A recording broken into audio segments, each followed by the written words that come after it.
Recently, there's been a lot of interest in vitamin D.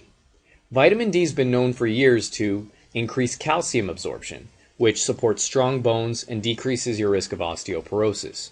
But over the last few years, it's been shown that a higher vitamin D level can decrease your body's inflammation, which can decrease your risk for heart disease and cancer. Let's examine your vitamin D level. Looking since you started the program, you've increased your vitamin D level significantly.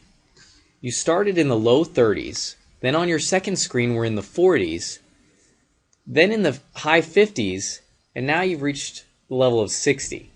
You've done several things to increase your vitamin D level. You're taking a vitamin D supplement now, and you've increased your intake of good fats, which helps support vitamin D absorption. Now recently, there's been some studies showing that too high a vitamin D level can actually increase your body's inflammation. So there seems to be a vitamin D sweet spot.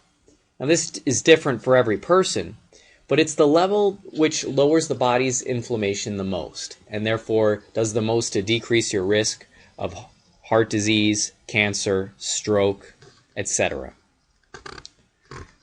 The way we can investigate how the vitamin D's affected your body's inflammation is looking at various markers of inflammation. The best marker of inflammation we have is something called the hsCRP, or the high sensitivity C-reactive protein. Examining your hsCRP since you started the program, we see that you started at a level of 0.4, and then you reached a low on your second screen of around 0.3. Now you'll remember this is when your vitamin D level was in the 40s. Then as you increased your vitamin D level further into the 50s, your hsCRP started to increase again, and then once you got into the 60s, it increased even higher.